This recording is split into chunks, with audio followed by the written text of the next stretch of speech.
Tagal-tagal ko na rin ginawa yung dati kong A Day in a Life at ngayon magkakaroon ulit ako ng panibagong version. Pagtiisan nyo na itsura ko mga mare kasi itsura kong bagong gising yan.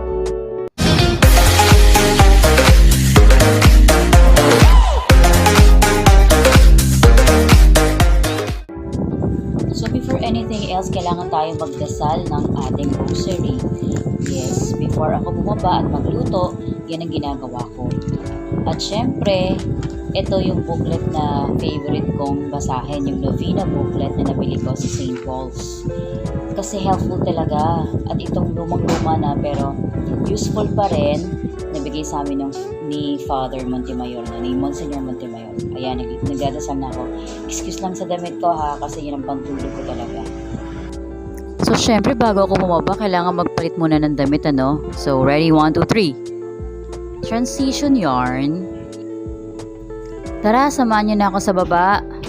So ayan, pababa na ako ng bahay para magluto. Syempre, kailangan buksan ko muna yung pintuan, ano?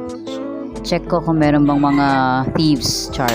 So ayan, nagpakulo na ako ng tubig at magluluto na ako ng aking very own recipe. Ito yung homemade tocino, chicken tocino. Kasi hindi ako naglalagay ng preservatives.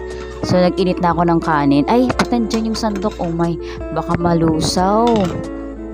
So, nag-init na ako ng kanin kasi natira yan. Leftover. Marami kasi ako na isaing. At tip ko ha, pag nagsasaing, kailangan tayong maglagay ng suka para hindi ito mapanis kaagad. So, ayan nga, ipiprito ko na nga yung aking homemade na chicken tocino. Mas prefer ko talaga yung mag-homemade na lang kaysa bumili. Kasi mas nakakasigurado ako na ito ay walang preservatives at less sodium. So ayan na. Masarap yan. Nilagyan ko lang ng pineapple juice yan. So ayan ang mga bagets. Gising na sila. So I will let them eat the breakfast. At bago ako tuluyang makalimot, kailangan kong mag-face mask. Dahil lalabas kasi ako niyan at mamamalengke. Late na nga eh. Medyo late na. Kaya tignan nyo, baka masunog ako niyan. So ayan, ready na ako. Dala ko na yung mahiwagang bag ko. Nilalaman ng pera at mga listahan at ballpen. Siyempre pati yung alcohol. Ayan, ang gulo-gulo ng video ko dyan. Kinuha ko kasi yung payong. So ayan, palabas na ako. At nakita nyo naman, sobrang tirik ng araw. Around 10 AM siguro yan nakalabas ako. Kasi kailangan ko munang paliguan yung aking panganay at i-secure siya na safe siya doon sa bahay. Nagmamadali ako niyan. Pauwi na ako niyan at tingnan mo ang araw. Ay, init! Pagod. Nakakahapo talagang init. Ito yung mga items na binili ko. Meron pa rin giniling. Hulaan nyo kung nung lulutuin kong ulam. Ang makahula, merong palakpak na matatanggap sa akin. So, ayan na nga. Hiniwa-hiwa ko na yung mga kamatis, bell peppers, and all of those things that you see in the video. Siya nga pala, hindi ako gumagamit ng tomato sauce kapag ako ay nagluluto ng mga menudo, mga apretada, and etc. Katulad ito, menudo yan na giniling. So, I prefer to use tomatoes kasi yung content ng tomato sauce ay maraming sodium. May preservatives din yun. Fast forward, kailangan bilisan natin ang kilos kasi tayo mga mommy, super mommy ng tahanan. O yan, so ginisagisa ko na at paborito nga pala ng asawa ko to, trivia. So pagpasensyahan nyo na yung malaki kong braso ha, flex ko lang. O yan, nilagay ko na yung mga tomatoes. So ayan, nagsisimmer na ang ating niluluto at sa nakikita nyo, medyo pale yung kulay niya. Pero later, magbo-bloom na siya. Ayan, so wala akong nilagay na atsuete kasi nakalimutan ko. So next naman ang niluto ko ay ang bonggang popcorn kasi matagal lang sinasabi ng mga anak ko na gusto nila ng popcorn kasi at the age of 7 pa lang dapat kumain ng mga bata ng popcorn kasi baka ma-choke sila. So since kaya na namang anak ko na kumain ng popcorn, ayan, so magsawa sila. Gumawa ko ng 2 batches niyan kasi naubos namin yung unang batch. Ayan, kakain na kami at ang highlight ng pagkain namin ay ang popcorn. Gusto mo yun? So may buko juice kasi yung panganay ko ayaw niyang uminom ng tubig. Pero ngayon, okay na. Uminom na siya. So nag-enjoy ako talaga na kumain ng popcorn kasi ang sarap. At hindi kami lagi nakakain ng popcorn. Pero nutritious kasi ang popcorn compare sa mga chichirya. So yan, flex ko rin yung sa mga nabili kong snack for the kids. Pampatalino yan kasi may nuts and may cranberry. So avail na kayo kung gusto nyo mga bumili. US made po yan. So magpasabay kayo sa akin. Message nyo lang ako. Tuwan-tuwa ako dyan. Sarap nung lasa. Tsaka walang MSG yung snack na yan. Good for the brain. At pwedeng-pwede for the face-to-face classes. Kaya ayan, kinain ko na yung buong pack. May almonds, merong mga nuts, tsaka hindi masyadong maalat. And yung cranberry, maganda kasi for the UTI, urinary tract infection yung cranberry. So binili ko na rin. So try natin pakainin yung anak ko. Blind ng popcorn. Popcorn, ako parang yung 1/2 cup na niluto ko, parang kulang ah. May meron kang fiber. May fiber. Ay, good for kuya pala yan. Fiber. May 11%. So, pagkain natin siya ng popcorn, piliin ko yung hindi masyadong matigas ng loob. Popcorn, go! Kainin mo yan! Walang talog. Popcorn yan. Bantayan lang natin kasi nakaka-choke na ito. Uy, daan ka lang. So, yung... Kuya, wag kang makulit. Baka mapunta yun sa ano mo. Choke ka. Uy, yun. May ano, caramel. Caramel.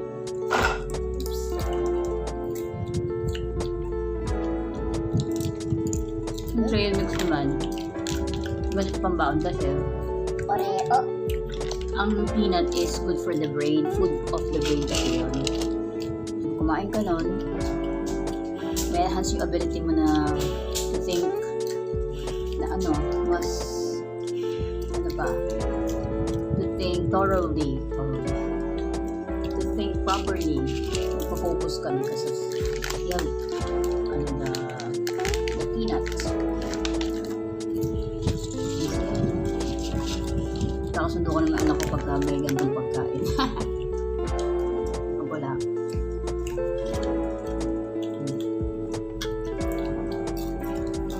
Sarap. Napagpatayin ko lang kain.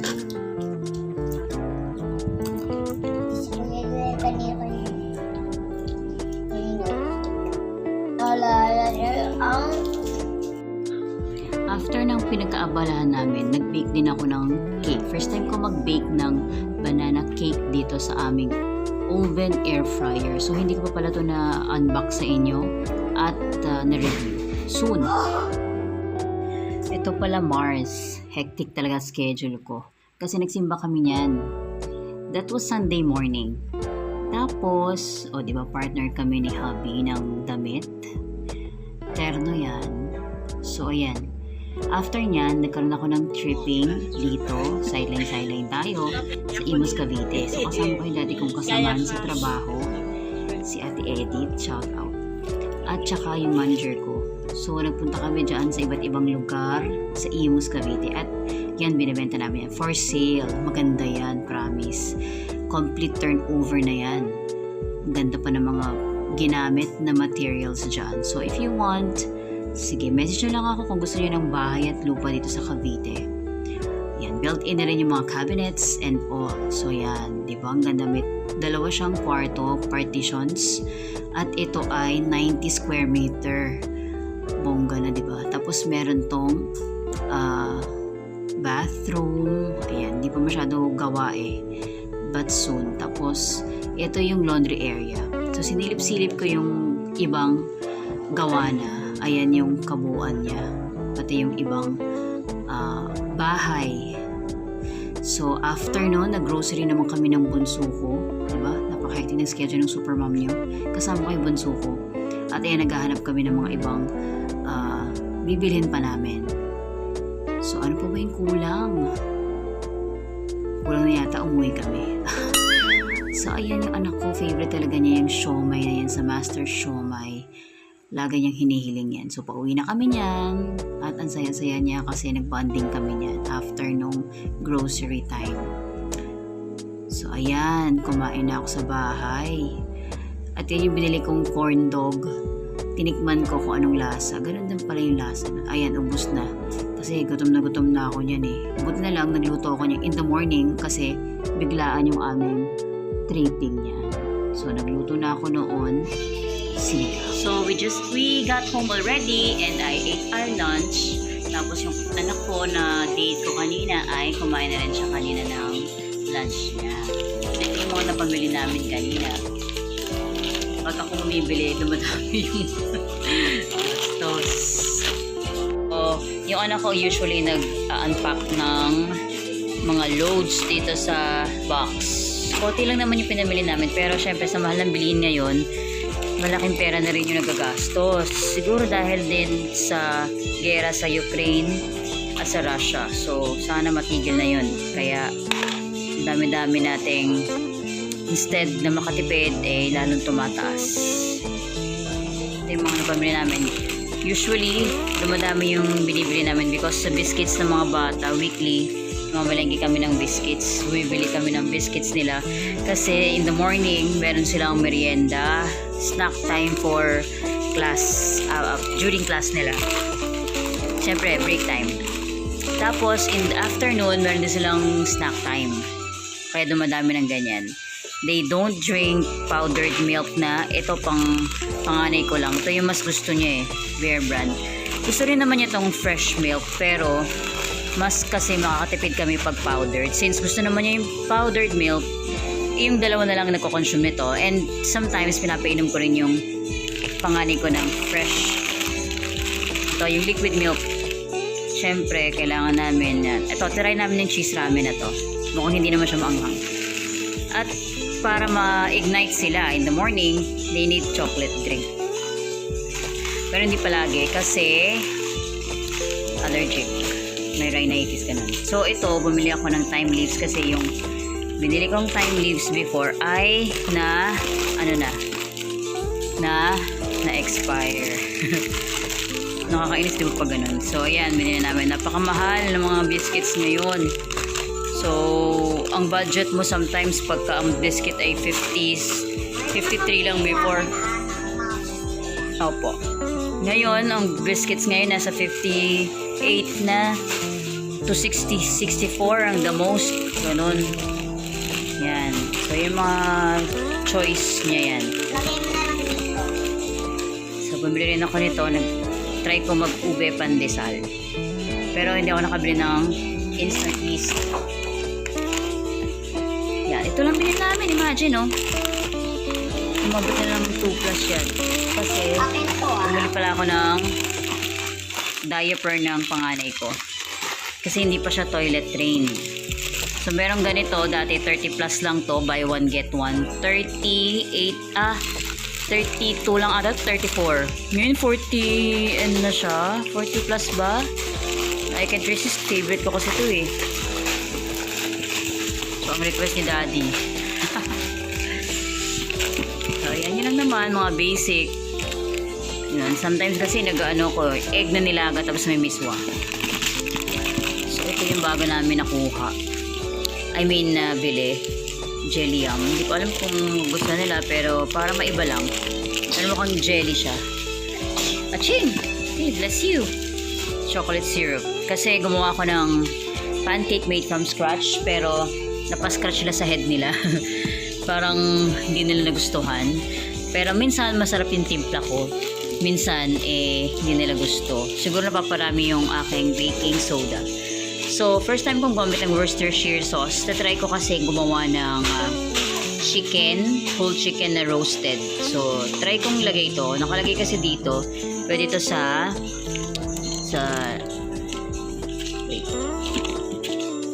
boiled, fried, and cold fish, roast, and cold meat. So, mag-roast ng chicken. Kaya, I think it's pwede.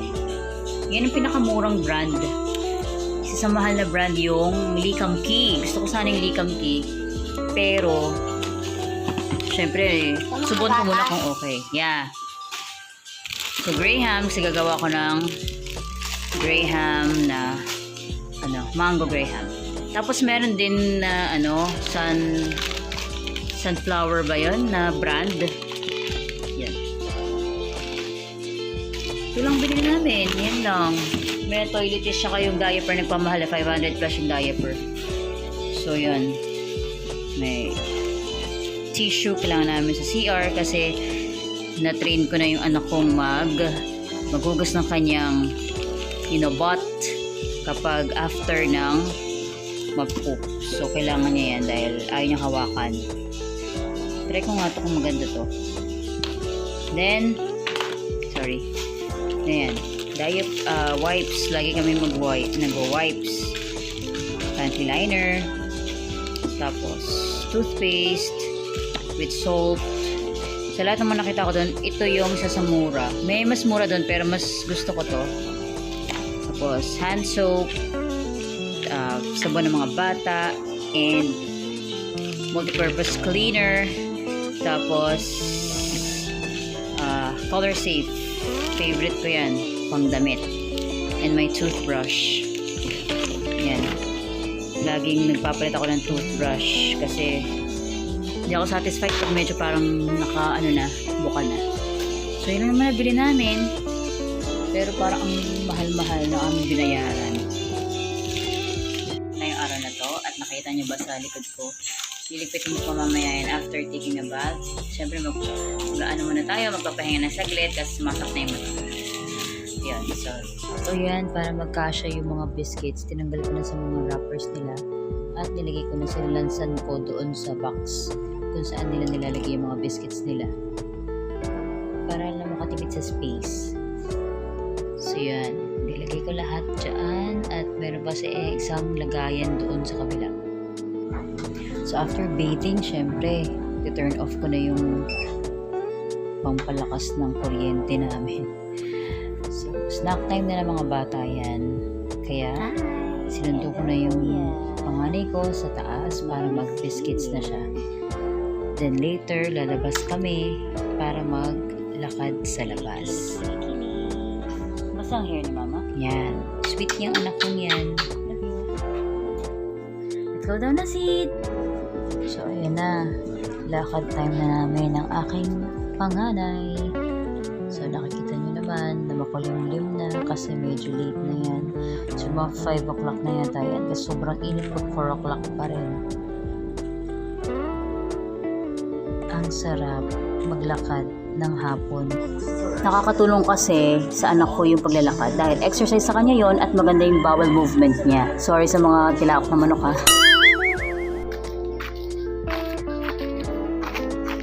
I hope na you enjoy watching and you get interested of what I did. Paano yun sa YouTube? Bye! Bye!